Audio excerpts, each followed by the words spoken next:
In a quiet neighborhood, an elderly black woman living alone, known for always cooking for her neighbors, led a quiet but warm life. One rainy night, she opened her door to a 10-year-old boy, shivering and bruised, running from an abusive stepfather. She didn't ask questions, just brought him in, fed him, protected him, and called the police. Years later, that same boy, now a federal judge, returned to repay her and asked to call her mom. Before we dive into this story, let us know where you are watching from, as we love to hear your thoughts. In the quiet corner of a Georgia neighborhood, where porches creaked with thyme and magnolia trees bowed gently over cracked sidewalks, there stood a modest little house at the end of Willow Street. It wasn't grand nor freshly painted, but it had something no real estate agent could list: a soul. The walls, though worn, had soaked in decades of laughter, gospel music, and the sweet scent of baked cornbread that seemed to hover around the windows like a welcome mat in the air. This was the home of Mama Jo.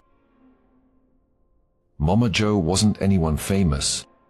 She didn't hold degrees on her wall or drive anything newer than her weathered Ford pickup that wheezed on cold mornings, but everyone on Willow Street and beyond knew her.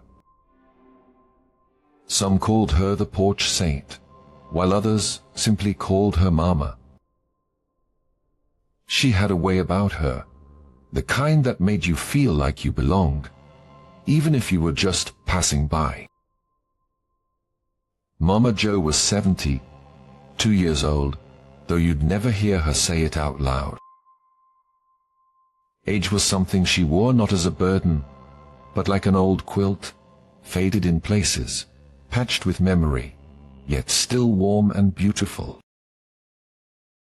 She lived alone, not by misfortune, but by quiet choice. Her husband had passed decades ago, and her children were scattered across states and cities, tied up in jobs, families, and lives of their own. But Mama Jo never let loneliness find a place to sit in her house, because her table was always set for more than one. Strangers became neighbors, neighbors became family.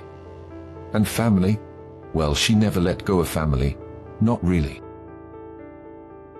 That day had been like any other, with golden light spilling across her garden, where tomatoes climbed fences and collard greens reached for the sky.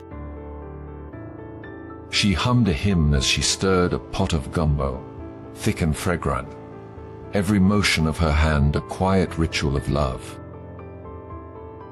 The radio crackled in the corner, half playing Louis Armstrong, half static, but she liked it that way.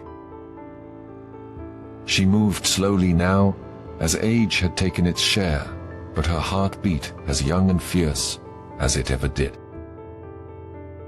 It was the kind of evening where nothing felt urgent. Children rode bikes home.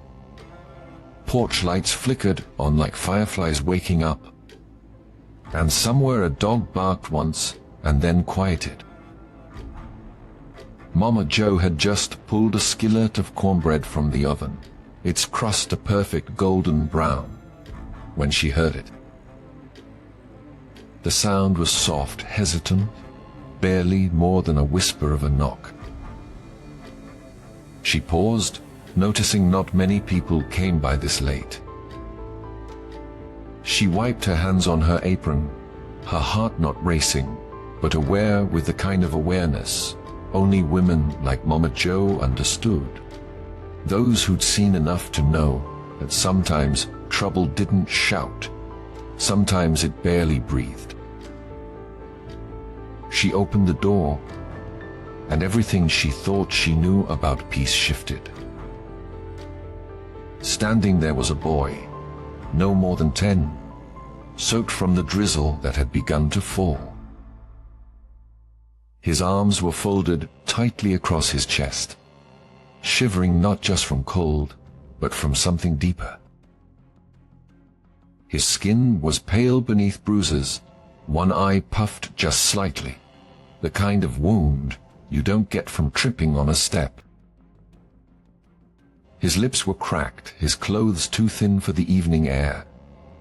But what broke her most was the way he looked at her, not with fear, but with exhaustion.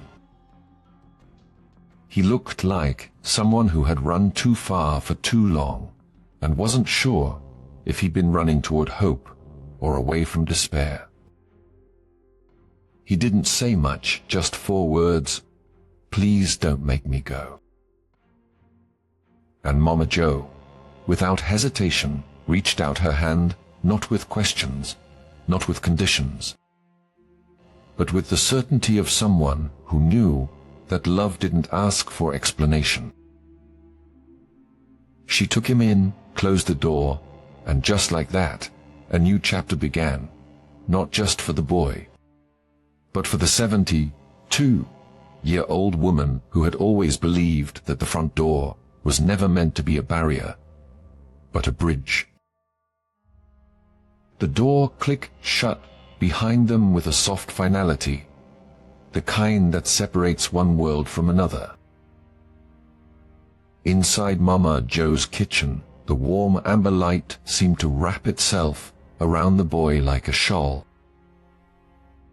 The scent of cornbread and simmering gumbo filled the air, grounding the moment with a sense of home, even as silence hung heavy between them. He stood in the entryway, dripping a small puddle onto the faded linoleum, arms still crossed, eyes darting to corners like he expected someone to leap out from the shadows. Mama Joe didn't rush him. At 72, she knew the value of silence and the weight of it. She simply turned toward the stove, pulled a clean dish towel from the drawer, and set it gently on the table before ladling soup into a wide ceramic bowl. "I made this with okra and smoked sausage," she said softly, not looking directly at him. "It's got a little heat, but it's real kind to the belly." She placed the bowl down, added a thick slice of cornbread, still warm from the oven, and stepped back like a host, giving space to a guest who hadn't yet decided if he was staying. The boy didn't move at first, then cautiously, like a stray animal testing trust, he approached the table. His fingers trembled as he reached for the spoon. The first bite came slowly, almost suspiciously, but the second came faster. He didn't speak, but his body did, showing the sag of his shoulders, the way his breathing slowed, the flicker of disbelief that someone had made something just for him. Mama Joe watched from the sink, quietly wiping a plate that didn't need drying, her eyes never leaving him. The bruises on his arm, just beneath the sleeve of his soaked t-shirt, told more story than his mouth could bear. She'd seen enough in her years, seen what people didn't want to talk about, what the law sometimes missed, and what children were forced to endure in silence. When he finished, he looked up at her for the first time, and in his eyes she saw the question he was too scared to ask. "Am I safe here?" She nodded as if answering a prayer instead of a glance. "You got a name, baby." Her voice was velvet but firm, the kind of voice that didn't take offense when met with quiet. The boy hesitated, then whispered, "Nathan." It came out hoarse, like he hadn't used it in a while, or maybe he'd learned to stop saying it when no one used it kindly. Mama Joe repeated it back like it was sacred. "Nathan," she said, smiling gently, "that's a strong name. Strong like roots." He nodded once, eyes flickering down, his voice barely audible. "Please don't call nobody. I'll be good. I can't go back."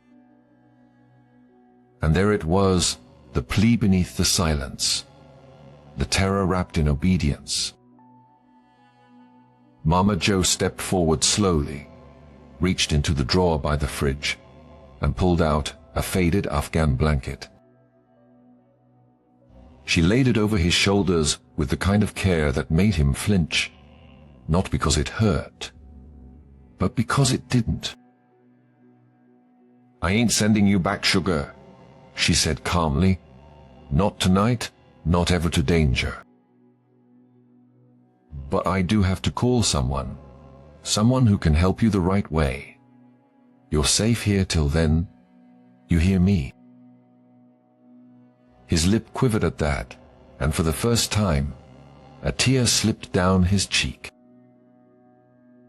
It didn't fall with a sob, it just rolled silently like it had been waiting for permission. Mama Joe cupped his cheek gently, her thumb brushing away the tear, with all the reverence of a mother tucking in her child.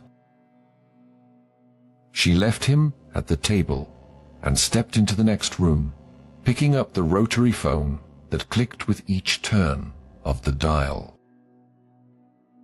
Her voice was steady as she gave her name and address to the local police dispatch, asking no, instructing that an officer trained in child welfare respond, and that no uniforms or flashing lights disturb the child, who'd just begun to breathe again.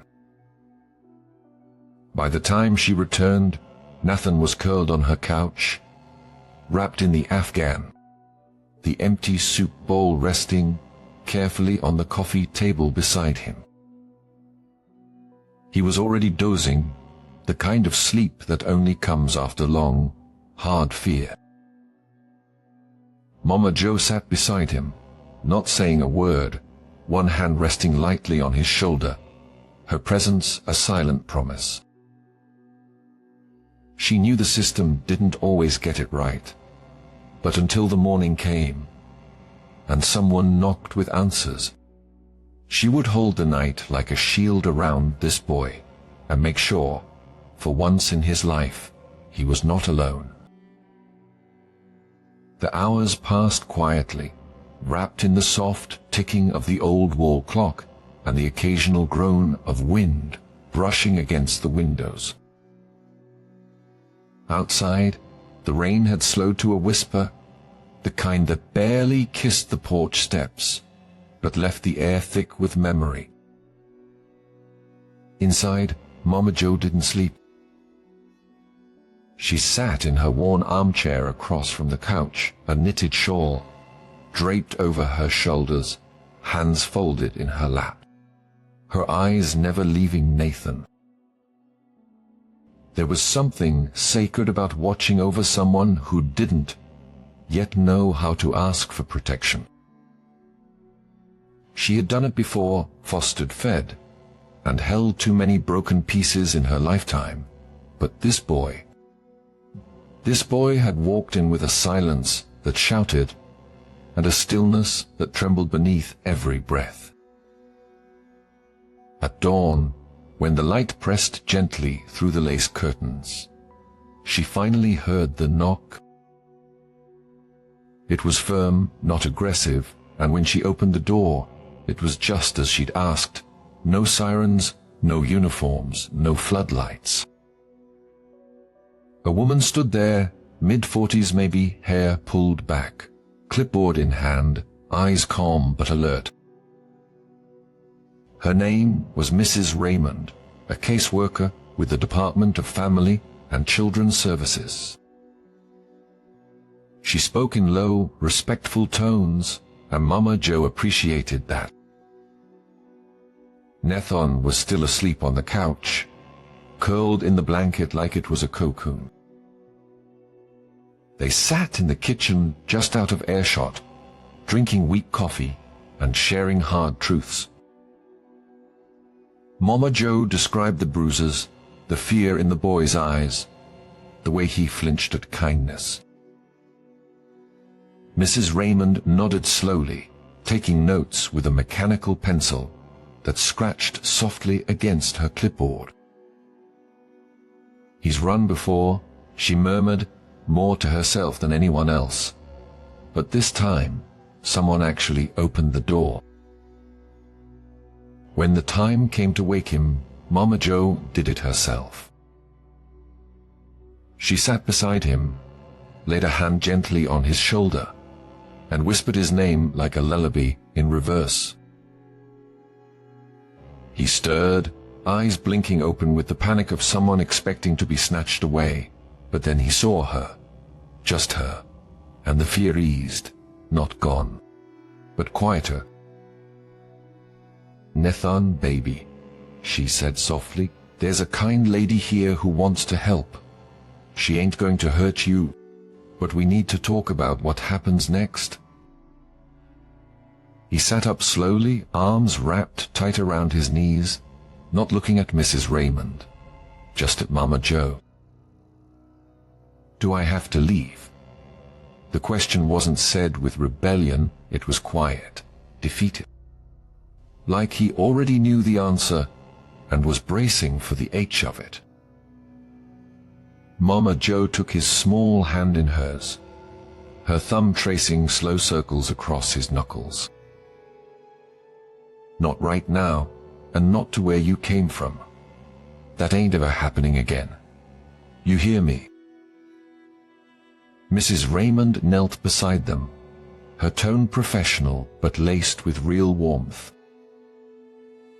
"Nathan, we're going to find a safe place for you, a foster home where you'll be taken care of. But for the next few days, if it's all right with Miss Josephine, you can stay right here while we work through the details." Mama Joe didn't flinch at the use of her full name, nodding once firmly. "He's got a room already," she said, even though she hadn't cleaned it out in years.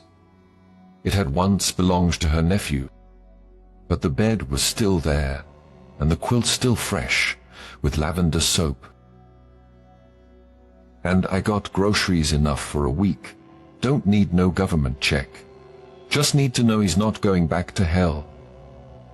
Nathan blinked at that, something between disbelief and hope flickering in his eyes. Mama Joe helped him off the couch, led him to the spare room with its soft yellow walls and faded baseball posters, and told him he could unpack his heart here, one piece at a time. Later that morning, she took him shopping, not for toys as she wasn't one to spoil, but for socks without holes, a toothbrush of his own, and a second-hand denim jacket he picked out with a grin so small it barely counted as a smile. Over the next few days, he thawed, not all at once and not without shadows. He had nightmares, clenched his fists when people walked too fast, and sometimes forgot to speak at all. But each time he broke, Mama Joe was there to hold the edges until he could be whole again. She taught him how to stir rauks without burning it, how to shell peas with patience, and how to read the weather by the way the wind rustled through the trees. In return, he began to trust, not with words, but with actions, like the way he'd set the table without being asked, or the way he leaned his head lightly against her shoulder during gospel hour on Sunday afternoons. And when Mrs. Raymond returned a week later with news of an available foster placement, Nathan didn't cry, but his hands shook as he packed his things, a few clothes, a book Mama Joe gave him, and the small notebook she tucked under his pillow. On the first page, in her careful looping handwriting, she had written, "You are seen, you are safe, You are somebody. He stood by the door, backpack slung over one shoulder, eyes on the porch steps. "Will I see you again?" he asked. And Mama Joe, 72 years strong and still undefeated by time, reached out and cupped his cheek. "You will, baby. I'll be right here, and you come back when you're ready. This door don't close on people who need love." He nodded, lips pressed tight, and followed Mrs. Raymond down the walkway. Mama Joe watched them disappear around the corner, her hand resting lightly on the frame of the open door. The house was quiet again, but something had shifted, something alive had taken root. The days that followed Nathan's departure stretched long and slow, the way time does when something dear has been taken but not truly lost. Mama Joe returned to her routines, early mornings with gospel radio, biscuits in the oven by 7, tending her garden in the afternoons. But the quiet inside her home had changed its shape. It wasn't loneliness exactly, as she had lived alone for years, but now the silence echoed with memories. A child's footsteps padding softly across hardwood floors, the sound of silverware clinking gently in a bowl, the low murmur of a boy trying to read aloud. Meanwhile, Nathan's path turned down a road lined with uncertainty. The foster home was safe, at least on the surface, providing clean clothes, steady meals, and a bedroom of his own, but nothing tasted like Mama Joe's gumbo, and no one said his name with the softness she had. His new guardians were kind but distant, doing their best through the thick fog of the system. School was worse. He was quiet, out of step, often alone. Other kids teased his silence, misunderstanding it as arrogance or awkwardness. He read her words every morning before homeroom, fingers tracing the ink like it was holy script. You are seen. You are safe. You are somebody. That single page became his compass.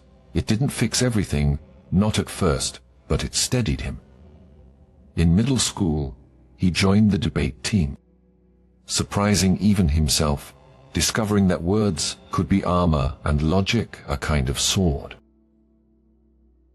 In high school, he won state competitions and graduated top of his class. On scholarship, he walked into college determined not just to succeed, but to build something bigger than himself. Years passed like chapters in a well-worn book. Nathan went on to law school, clerking under respected judges and volunteering for youth defense programs, carrying within him the sacred duty of protection. He still had no parents of record, no legacy handed down through blood, but he carried Mama Joe's words like inheritance.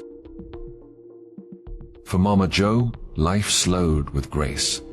Her hands became stiffer, her steps more deliberate, but her fire never dimmed. Children still knocked on her door for Sunday treats, and teenagers still sought her advice when the world outside their windows spun too fast. She never once locked a door, never once stopped listening, and never once stopped believing that one act of mercy could change the whole arc of a person's life. And though she didn't know it yet, not in full, not with clarity, her name was already being spoken in places she'd never imagined. In classrooms and courtrooms, whispered in stories and speeches by a man she'd once fed soup and wrapped in an Afghan. Mama Joe had believed in him before he knew how to believe in himself, and that kind of belief, once planted, doesn't just grow, it blooms into legacy. It was a spring morning, crisp and clear, The kind of morning where everything felt newly washed by rain, and promises hung soft in the air.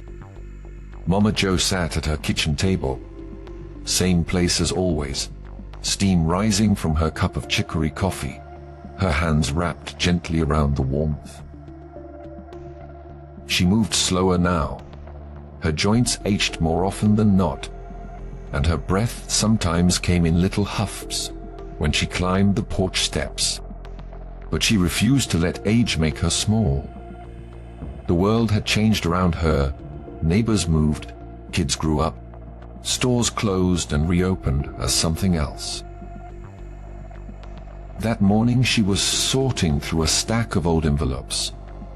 Some were bills, some were circulars she'd never read, but one caught her eye. It was a thick cream, colored envelope with no return address, just her name written in the same clean handwriting she hadn't seen in person for years, but could recognize blindfolded. Her fingers trembled slightly as she opened it. Inside was a single sheet folded crisply. At the top, embossed in deep blue ink, were the words United States District Court.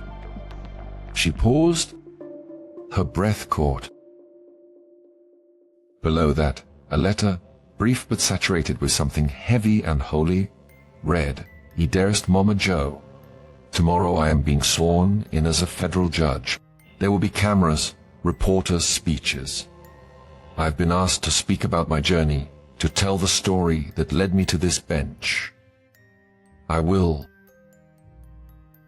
But I wanted you to have these words first because none of that, the title, the robe, the law, is mine without you. You saw me when I was invisible. You fed me when I was starving for more than food. You gave me a name worth answering to. You are the reason I stand where I do, not as a survivor, but as a man who belongs. And tomorrow, when they ask me who helped build me, I will say your name out loud so the world will know it too. I love you, Mama. Always have, always will. Your son, Nathan." The letter trembled in her hand as she laid it on the table. Her eyes, now moist with the weight of memory, drifted to the window. She didn't need anything else in that moment. Not applause, not awards, not parades. Her heart was full in a way that left no room for regret. She had always believed in the small things: warm meals, listening ears, a place to rest your feet. And now one of those small things had grown into something mighty. She could see Nathan in her mind, tall and sure, standing in front of a room full of people who would hang on every word he spoke, unaware that the strongest thing in that room was a memory of an old woman in Georgia who once poured soup into a chip bowl and said, "You're safe now." And then came the broadcast.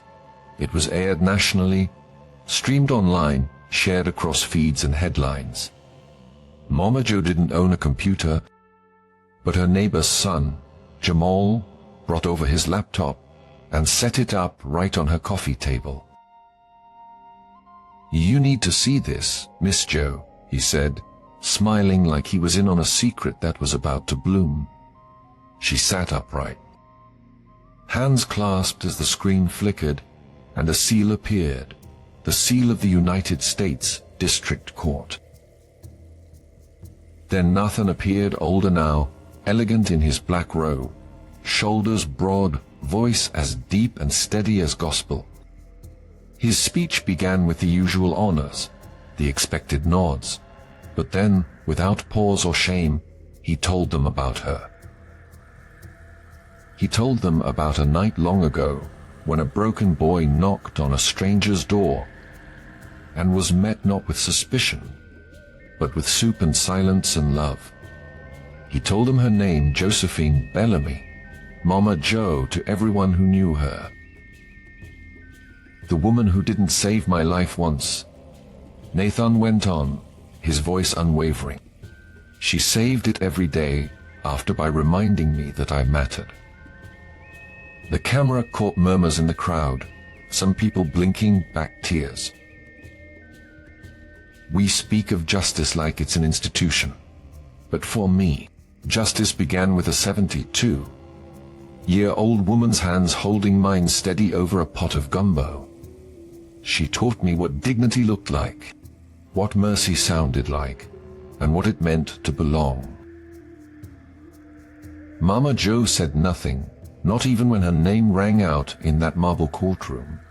She just sat quietly, her hand resting on her chest, as if trying to hold in the swell of something larger than breath. The neighbor boy sniffled. "You're famous now," he teased, and she smiled softly. "Baby," she whispered, "I've been famous to the only heart that ever mattered." But Nathan wasn't done. The next morning, while dew still clung to the grass and birds called from the trees, a car pulled into her driveway. A sleek black sedan, windows tinted, quiet as a whisper. The door opened, and there he was, taller, grayer at the temples, but still Nathan, still hers. She opened the screen door before he even knocked. He didn't say anything at first. He just walked up the steps, wrapped his arms around her fragile frame, and held on like he was anchoring himself to the earth. "I came home," he murmured. "I'm not here to visit, Mama. I'm here to stay. If you'll have me, I want to take care of you now." And just like that, without fanfare, the door that had once opened to save a boy now opened again to welcome home a man who had kept his promise, a man who had never forgotten the hand that fed him not just food, but hope. One evening, the sky glowing pink with a hush of dusk, Nathan found her resting in her rocker, wrapped in a soft quilt she'd sewn years ago. Her breath slow, her smile barely visible beneath gently closed eyes. The jasmine outside the window had begun to bloom early that year, and its scent drifted through the cracked pane like a memory returning home. Nathan sat beside her, a quiet reverence in every motion, and took her hand, feeling how fragile she'd become, how time had thinned her skin but never her spirit. He didn't speak right away, just watched her, memorizing the angle of her jaw, the silver waves of her hair, the soft rhythm of her chest. Then with a voice both steady and full of ache, he said, "Mama, I've been thinking. It's not enough for me to visit. Not anymore." She stirred, her eyes fluttering open, and she smiled when she saw him. Not surprised, not startled, just peaceful, like she already knew what he was about to say. "I'm here now," he continued, his voice low, "and I want to make it official. I know I'm grown, but I want you to be my mother. Not just in my heart, in name, in everything." Her eyes shimmered then, not with shock, but with something deeper, recognition. Gratitude, a love so old it didn't need words to rise. Her hand gripped his just a little tighter, her thumb tracing his knuckles like she'd done when he was a boy too scared to sleep.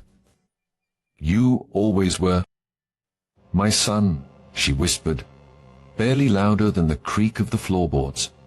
"From the moment you knocked, baby." Nathan leaned forward and kissed her forehead, a promise sealed not in ceremony, but in a bond that had nothing to do with lineage. That night, under the same roof where their story began, Nathan filed the paperwork that would make it true on paper, what had long been true in spirit. He signed her name with reverence, Josephine Bellamy, now his mother by choice.